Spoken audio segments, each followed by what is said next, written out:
So good afternoon, everyone. I'm here with Eliane Goldstein, who's a 13-year-old Saint-Luc resident who's been very active creating a podcast to interview Holocaust survivors.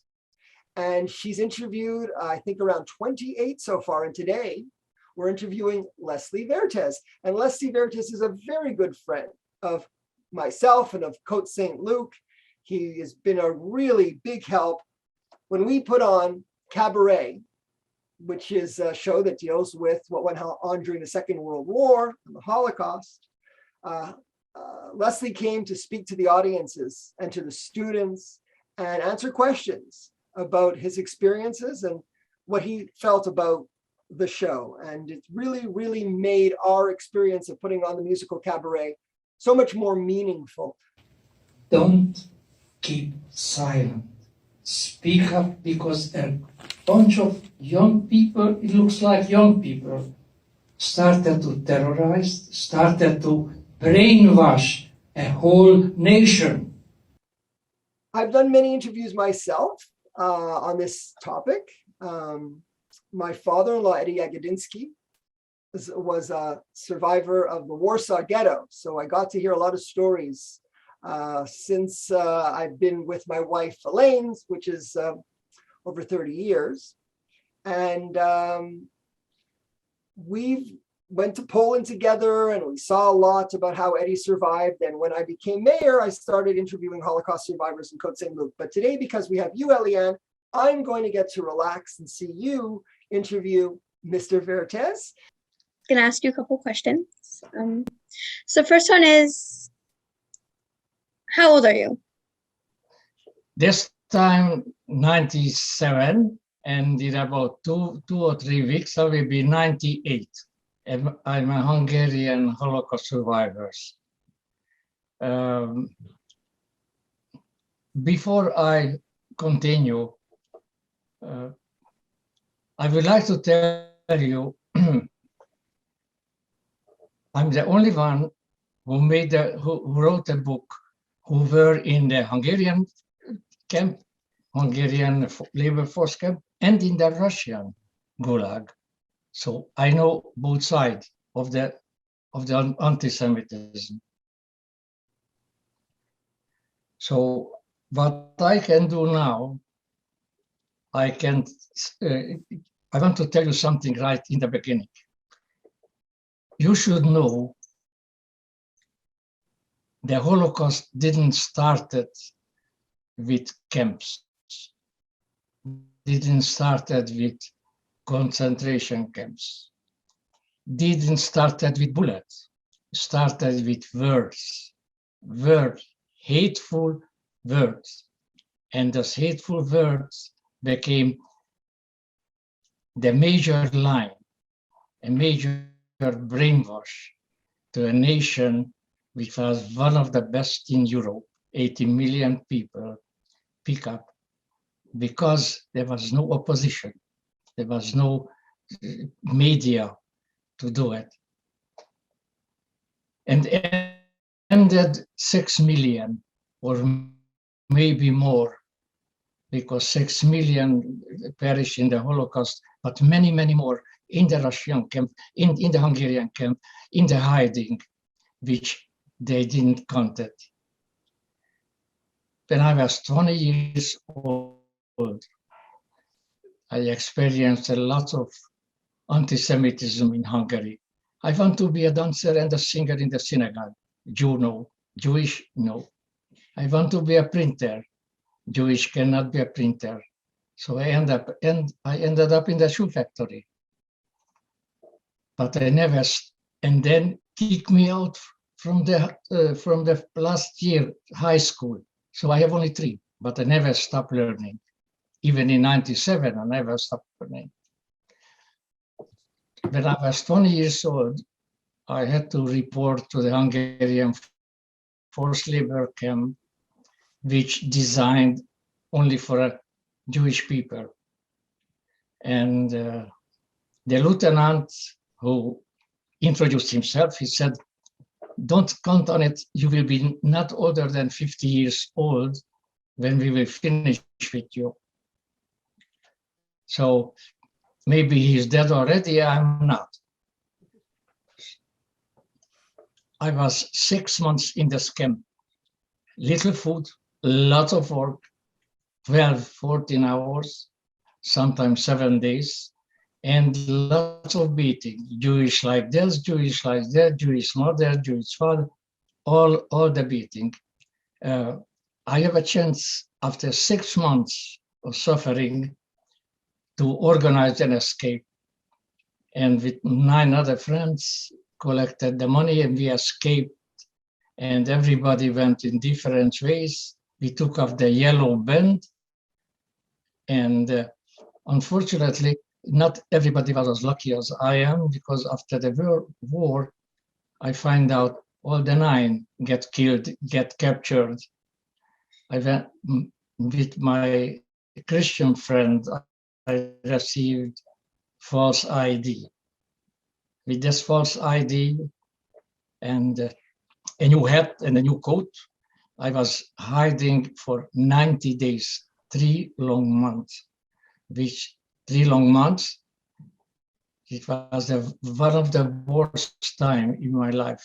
Twice I was at front of the firing squad. I was lucky, I was escaped. Then the Red Army liberated Budapest after a long door-to-door fight. To liberate Budapest, they lost 5,000 extra soldiers just to liberate a city. And I was free in the morning. They came in the evening. I went to sleep. First time as a free man till 5 o'clock in the morning, when the Russians, Ukrainian soldiers came and said, "Davai, davai." And I had to follow him, and lots of other people had to follow him. And later I found out, because the Red Army lost 5,000 soldiers, Stalin gave an order to punish Budapest and take 5,000 extra civilian people as a prisoner of war to Ukraine. I was one of them, one of the unlucky. But in there, the life was very, very terrible. Very little food, very low calorie, and 7 days, most of the time, 7 days, we had to work very hard because I didn't eat fresh food and other nourishment. For a long time, I became very, very, very sick. I developed scurvy, which I don't know, I hope you know, T deficiency.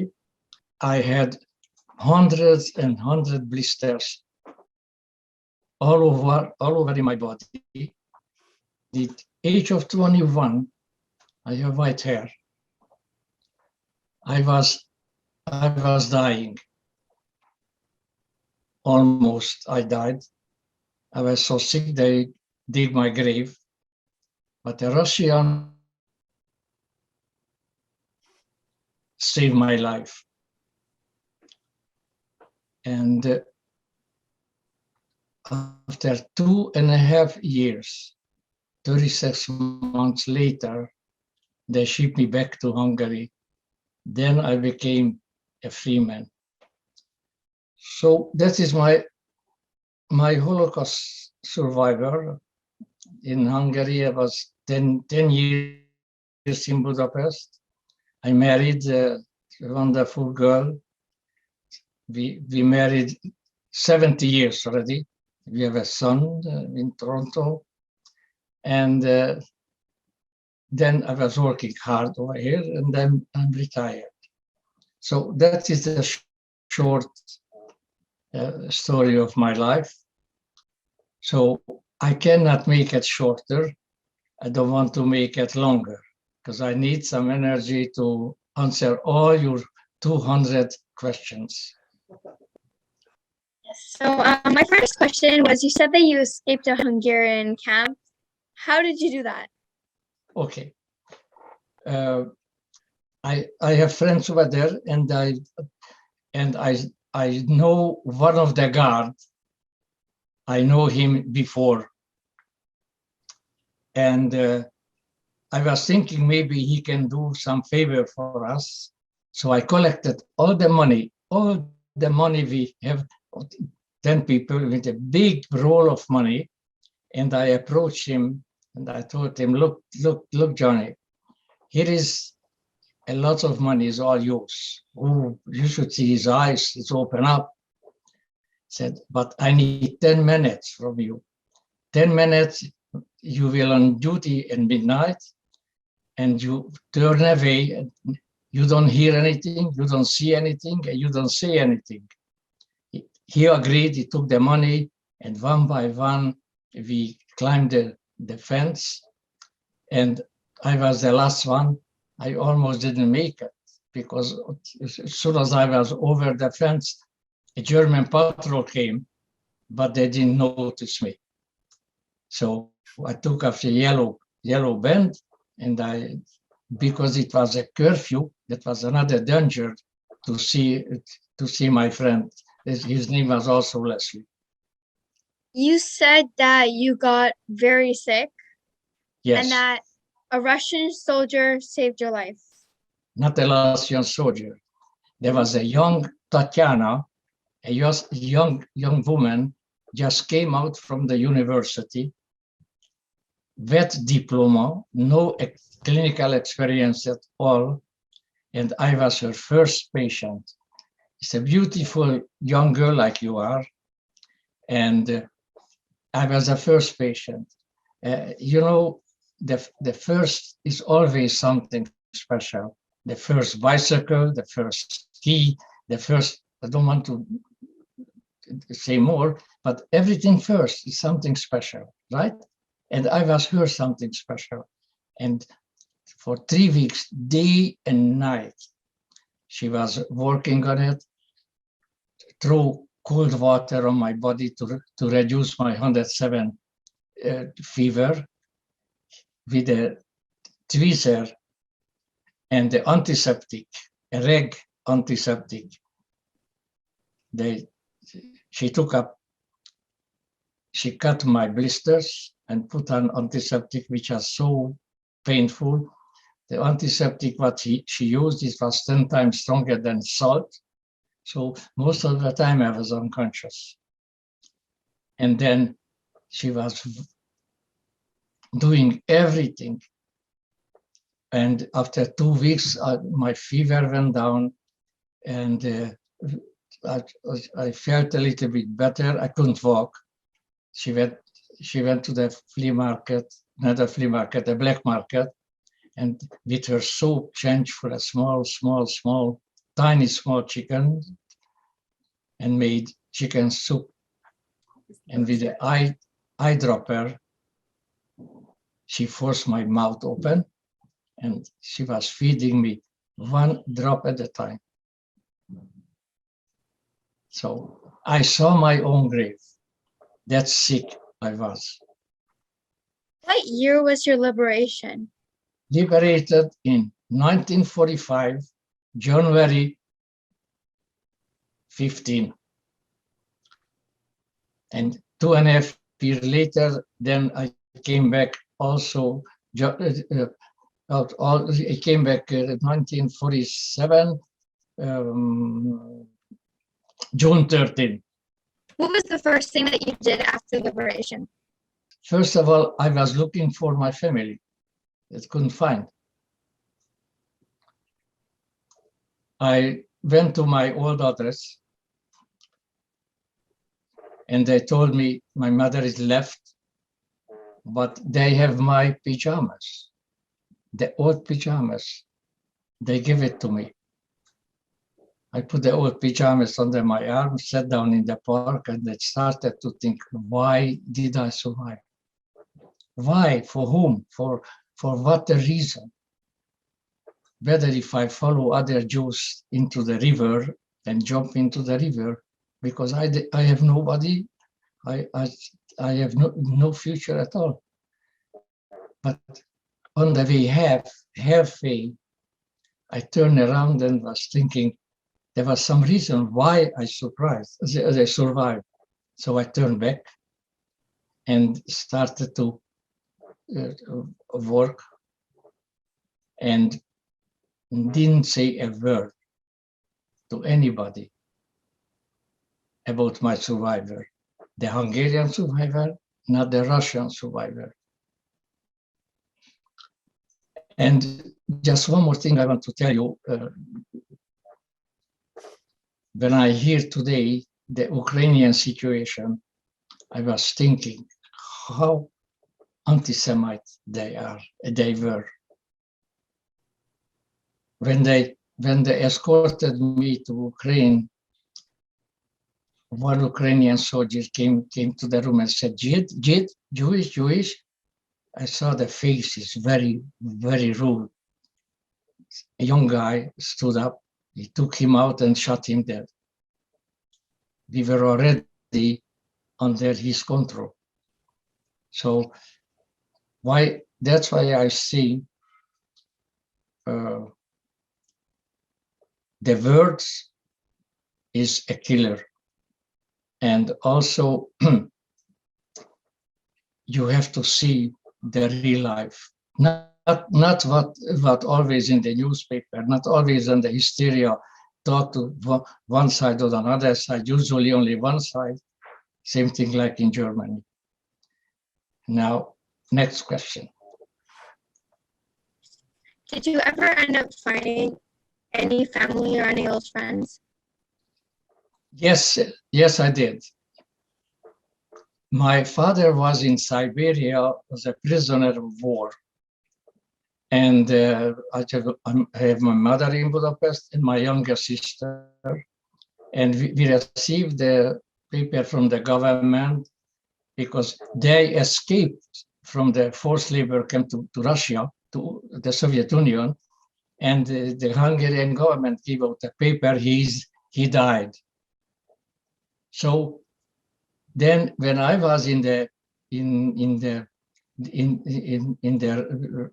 the Russian control in Budapest, just captured, then somebody saw a person who gets shot.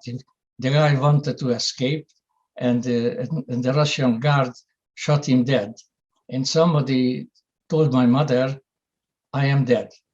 So my mother and my sister decided nobody, no relatives, because all of them died either in the concentration camp or in Hungary. My grandparents died in the barn where the Hungarians put gasoline on it and burned them dead alive. So my mother and sister decided they will escape to Germany and then to the United States. Then I came home, I found nobody because my father survived. He saw the wife is gone. He divorced and remarried, and we were not very, very close anyway. So even if my father survived, my mother survived, I was still alone. I have a fiance, a beautiful young girl, same age as me. And when I enrolled into the forced labor camp for boys, for men, she must enroll in the women camp. She has a little heart murmur, and they have to walk from Budapest to Austria, which is like if you walk to Washington or even more. And she was in the hospital. The Hungarians, before liberation, they killed 250 Jewish girls. What was the anti-Semitism like after you were liberated? Should I say it was even worse? Because they blamed for Jews for everything, and they blamed for Jews to lose the war. and for all the hardship when the people experienced in the war in Europe, they blame the Jewish people. And that's why the Jewish people, they didn't go back to Poland, and the Hungarians suffered a lot. And they always, it was signed, too much came back, more came back from Auschwitz than they left. And that was then. But you know now. I know this is a heavy subject for you. I try to make it a little bit easier for you. I want to know what kind of work you were forced to do in the labor camps. In Budapest, our job was to rescue people.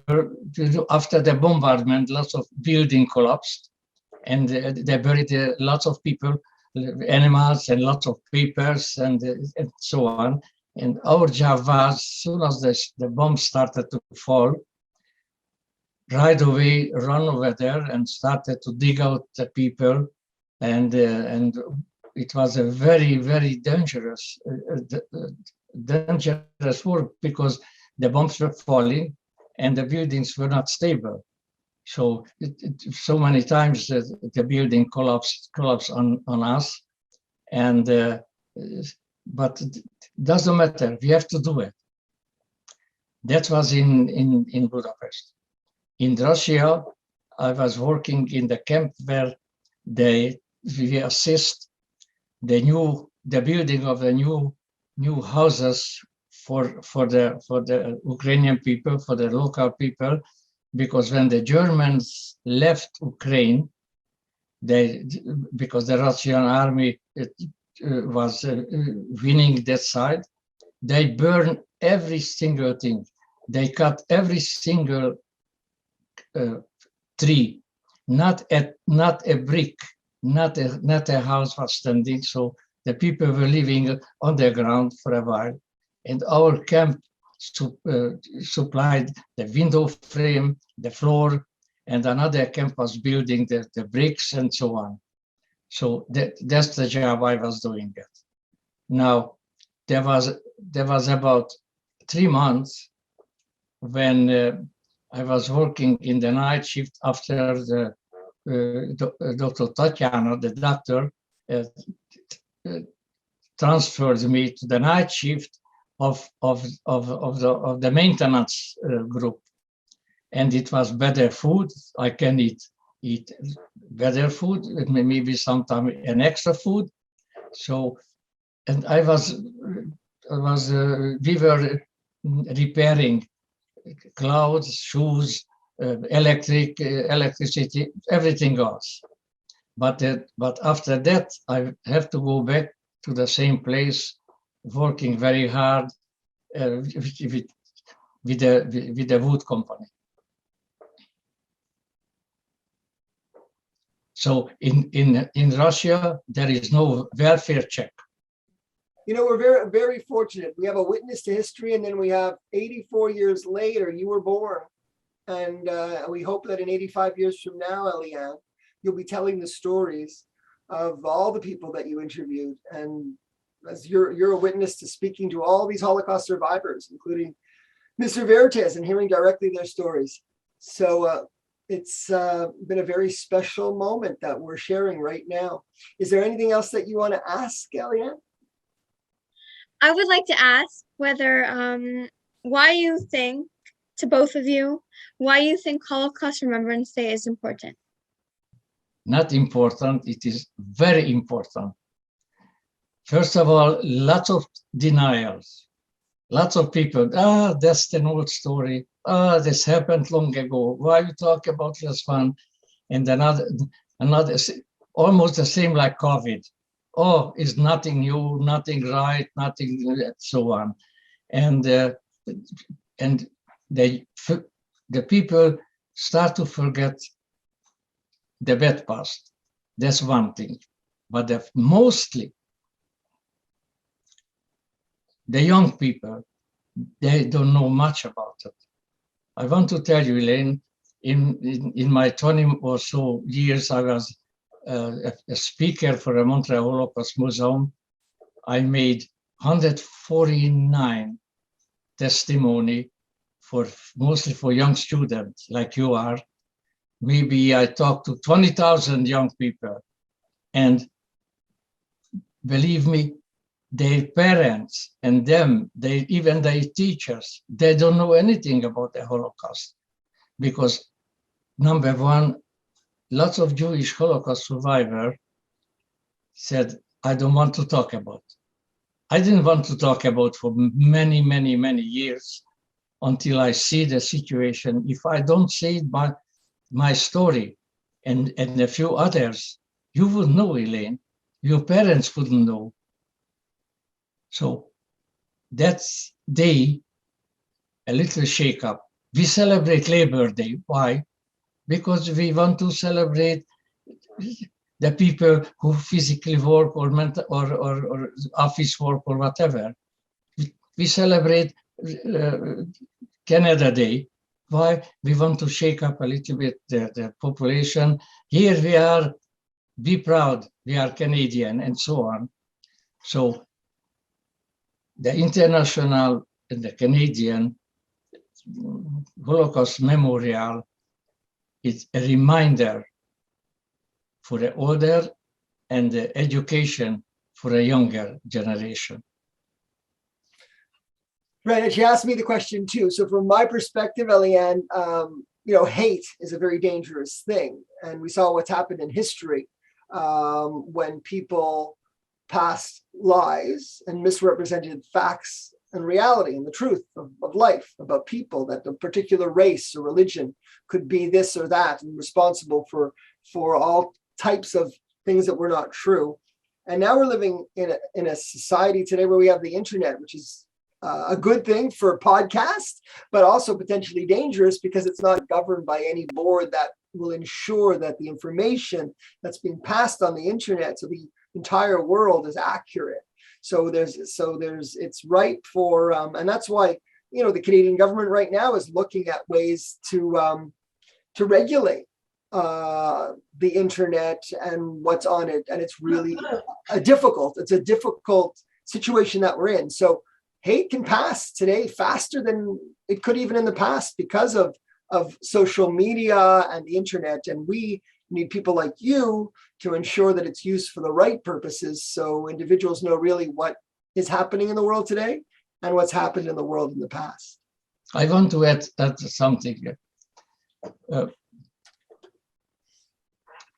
The media or other way, the people, they don't say they say they are not anti-Semitic, but they are. And they write articles, and they have television, and they have the journalists. They write one-sided. And what Eliane is what important for the young generation to speak up, not to let the one-sided, not to let the half-blind people use the word to spread more hatred about women, about religion, about Jews, about Muslim, about everybody. Why happened in Germany? Because there was no opposition, there was no voice, because they were afraid to talk. Now, Mr. Brownstein and the whole his generation and my generation, we cannot change too much in our country. We try. You, Eliane, the 13, the 24, and the 34, you, the young generation, you have a chance to change, and you have built a better society with open talk, with open ears. And God gave you two eyes. Why? To see both sides, and one mouth to say the truth. Nothing but the truth. All right, thank you. I want to thank you both for being here today. I have to say that, this has been a very special interview with various the different generations talking. I'd like to say that, in my life before becoming mayor, I was an immigration attorney, and I had the privilege of traveling to every continent and in many countries. And I met people from all religions and all ethnic backgrounds. And people are people. Wherever I went, no matter what it was, people are people, and they all have the same wishes. And they want a family, and they want their children to do well, and they want to be able to have a job, and they want to have a house over their head and food, and they want happiness. And it's up to us as people that are communicators to make sure that all these individuals from all the different backgrounds around the world know the truth about what's happening in the world, so that we hopefully can create a better world. And you're doing that, Eliane, by the podcasts. And I think it's really great what you're doing. And of course, Leslie's been doing it for forever and ever in terms of his education of generations of people and speaking to so many people. So I want to thank you both. And I think this has been a wonderful experience for everyone. And I hope everybody who watches it enjoys it for many, many years to come.